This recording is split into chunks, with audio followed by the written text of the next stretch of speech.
कि हमें को प्रैक्टिस की ज़रूरत तो है नहीं है। वो जब भी आए हैं तो उनको नाको चने चुपवाए हैं, तो इस बार फिर आगे अपना शौक पूरा कर लें। तारीख को आया, आप तारीख उठा लें।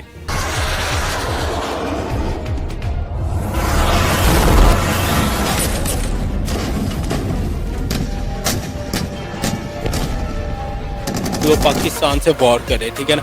वो 100 दफ़ा सोचता है कि यार वो एक उनके तरफ कबूतर भी चला जाए ना तो वो लोग सोचते हैं कि हमारी तरफ कोई बम आ गया, कुछ आ गई है। कत्ल करने को आ गया कि मैं सबको कत्ल 1000 के लिए कत्ल करने पे तैयार हो गए। पाकिस्तान और इंडिया के दरमियान अब तक कितनी जंगें हुई हैं? 2 सुनी है। हाँ जी, 2 जंगें हुई हैं। 2 जंगें हुई हैं। टोटल 4 जंगें हुई हैं अभी तक पाकिस्तान और इंडिया के दरमियान। एक 48 की जंग, एक 71 की जंग, 99 की जंग, 65 की जंग। 2 पाकिस्तान जीता है, 2 इंडिया जीता है, आई थिंक सो। 3 पाकिस्तान जीता है, 1 इंडिया जीता है। ये जहन्नुम के कुत्ते हैं, ये रॉ के पाले हुए हैं, ये अमेरिकन CIA के तैयार कर। 4 जंगें हुई हैं, कितनी जंगें हम जीते हैं? 4 जंगों में हम लोगों ने सारा जीते। इंडिया तो आए दिन मजाक। इंडिया के जो मिसाइल हैं वो कामयाब मिसाइल नहीं हैं, जो हमारे पास मिसाइल वो कामयाब मिसाइल हैं। तो उनका हमारे साथ क्या मुकाबला है? एक मुसलमान को अल्लाह ने दिलेर बनाया, मुसलमान में ताकत है, तो काफरों का हमारे साथ कोई मुकाबला नहीं। आज हम शौक पूरा कर लें अपना एक मरतबा। Pakistan is the first country in the Islamic nation जिसके पास एक। नमस्ते दोस्तों, जय हिंद। किंग भारत न्यूज में आपका स्वागत है। दोस्तों, जैसा कि आपने क्लिप में देखा, एशिया की सबसे बड़ी फील्ड फायरिंग रेंज में मंगलवार को तीनों सेनाओं ने भारत शक्ति युद्धाभ्यास के जरिए देश में बने हथियारों की ताकत दिखाई। इस युद्धाभ्यास को देखने के लिए प्रधानमंत्री नरेंद्र मोदी भी जैसलमेर जिले के पोकरण फील्ड फायरिंग रेंज में पहुंचे। भारत में बने हथियारों की ताकत देखकर उन्होंने कहा कि ये नए भारत का आह्वान है। उन्होंने कहा कि डिफेंस के लिए पिछले 10 साल में 6 लाख करोड़ के ऑर्डर भारतीय कंपनियों को दिए गए हैं। यह भूमि, वायु, समुद्र, साइबर और अंतरिक्ष डोमेन में खतरों का मुकाबला करने के लिए भारतीय सशस्त्र बलों की एकीकृत परिचालन क्षमताओं को प्रदर्शित करने वाला मल्टी डोमेन ऑपरेशन का प्रदर्शन है। अभ्यास में भाग लेने वाले प्रमुख उपकरण और हथियार प्रणालियों में T-90, IM, टैंक, धनुष और सारंग गन सिस्टम, आकाश हथियार system, logistics drone, robotic mules, advance हल्के हेलीकॉप्टर, ALH और मानव रहित हवाई वाहनों की एक श्रृंखला शामिल है। भारत शक्ति का ये उत्सव शौर्य की भूमि राजस्थान में हो रहा है, लेकिन इसकी गूंज सिर्फ भारत में ही नहीं बल्कि पूरी दुनिया में सुनाई दे रही है। दोस्तों, वीडियो को आगे बढ़ाने से पहले एक छोटी सी रिक्वेस्ट, प्लीज हमारे चैनल को लाइक करें, सब्सक्राइब करें और शेयर करें। तो आइए वीडियो को आगे बढ़ाते हैं। इंडिया जो है वो हमारा बहुत पुराना आर्च राइवल है, उसने तो कोई भी ऐसा मौका नहीं छोड़ना जहाँ पे वो हमें नीचा दिखा। हमें को प्रैक्टिस की जरूरत तो है नहीं है। वो जब भी आए हैं तो उनको नाको चने चुपवाए हैं, तो इस बार फिर आगे अपना शौक पूरा कर लें। तारीख को आया, आप तारीख उठा लें। तो उनका हमारे साथ क्या मुकाबला है? एक मुसलमान को अल्लाह ने दिलेर बनाया, मुसलमान में ताकत है, तो काफरों का हमारे साथ कोई मुकाबला नहीं। आज हम शौक पूरा कर लें अपना एक मरतबा। Pakistan is the first country in the Islamic nation जिसके पास एक अपना न्यूक्लियर वेपन है, ठीक है। और चागी के मुकाम पे अल्हम्दुलिल्लाह हम लोगों ने फिर उसके सक्सेसफुल अटैक्स भी किए थे और हम लोगों ने उसको प्रॉपर टेस्ट किया था। और everyone in the world see that के yes Pakistan is right now the nuclear power and they can do anything. Hindustan ने 2019 में पाकिस्तान की जो एयर स्पेस है उसकी वायलेशन की थी, मगर उसके बाद जब पाकिस्तान ने हिंदुस्तान में जो वायलेशन की थी वो रात के अंधेरे में बगैर बताए की थी, मगर पाकिस्तान की जो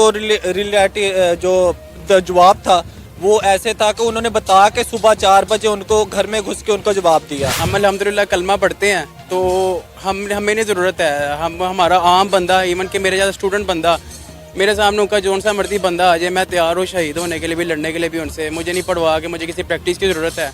मुझे अपने 2 हाथों की ज़रूरत है, मुझे असला दे दिया जाए, मैं तैयार हूँ उनसे लड़ने के लिए। जज्बा होना चाहिए एक मुसलमान में, क्योंकि हम मौत से नहीं डरते।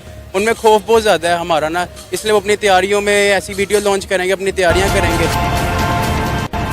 हमारी थल सेना के जवान भारत में बने आधुनिक अर्जुन टैंक और तोपों से देश की सीमाओं की सुरक्षा कर रहे हैं। यही तो भारत की शक्ति। हम मुसलमान रहते हैं, इसलिए इधर मुसलमान रहते हैं, इसके साथ ईमान की कुव्वत होता है। तो मुसलमानों की अगर बात कर लेते हैं, इधर तो 25 करोड़ या 26 करोड़ अगर मुसलमान रहते हैं, वहाँ पे 30-32 करोड़ मुसलमान रहते हैं, वो भी अब वहाँ की फौज में शामिल हैं। तो मुसलमान वहाँ भी हैं, मुसलमान यहाँ भी हैं, फिर उधर भी ईमान होगा।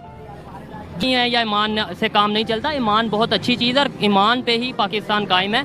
लेकिन अगर सिर्फ ईमान से ही काम चलता है तो फिर ये बताएं हमने एटम बम क्यों बनाए, मिसाइल क्यों बनाए? हम तब भी ये कह देते भाई ईमान है बस ठीक है। ज़ाहिर अपनी हिफाजत तो अल्लाह ताला ने भी कहा है कि अपनी हिफाजत ज़रूर करो।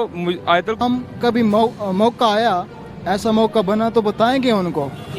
पहले जो 4 दफ़ा मौका बना था उसमें आपको पता है कितनी दफ़ा हमने उन्हें बता सके या वो हमें बता सके? 4 दफ़ा जंग हुई है उनके साथ, आपको पता है कितनी दफ़ा हम जीते हैं? लेकिन उनको शर्मिंदगी हुई है।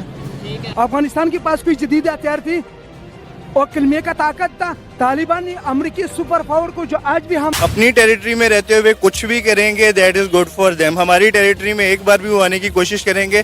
लेट मी रिमाइंड देम, अभी नंदन भी आया था पाकिस्तान में, चाय पिला के फिर उसको भेजा खान साहब ने वापस के sir let's have a cup of tea and then we have a badge के जी let's have a cup of tea for that. हमने F-16 जो बनाया वो चाइना पाकिस्तान ने मिलके बनाया, वो भी चाइना मेड हम ले रहे हैं। अभी हमने J-10 की डील की है चाइना के साथ, जो इंडिया का राफेल है उसके मुकाबले में वो भी हम चाइना से ले रहे हैं, क्योंकि हम राफेल को परचेज नहीं कर सकते। हमारी इकॉनमी जी की जो कंडीशन है वो ऐसी नहीं है। खूबसूरत हुआ, लेकिन कश्मीरी चाहते हैं कि हम मुसलमान होकर जन्नत में जाना चाहते हैं, जन्नत में। अच्छा, हाँ ये कैसी लॉजिक है?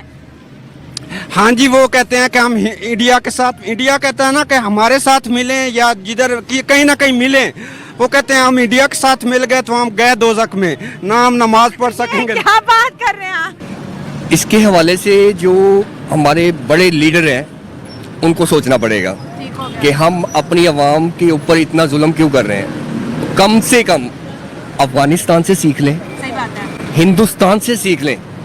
हिंदुस्तान और पाकिस्तान एक दिन में आज़ाद हुए, वो कहाँ चले गए, और पाकिस्तान नीचे से नीचे उतर जा रहा है। वो एक मुहावरा है कि वो चांद पे चले गए और हमने जमीन को चांद बना लिया। हाँ जी, जमीन पे चांद नहीं, जमीन पे चांद चढ़ाते रहते हैं बस। जमीन पे चांद चढ़ाते रहते हैं। बिल्कुल ऐसे हाँ। कोई ना कोई नया काम करते रहते हैं जिससे आवाम को लूटना है इन्होंने। कोई ना कोई तरीका सोचते रहते हैं, चाहे बिल की सूरत में, गैस के बिल की सूरत में, बिजली के बिल की सूरत में, चीज़ों में।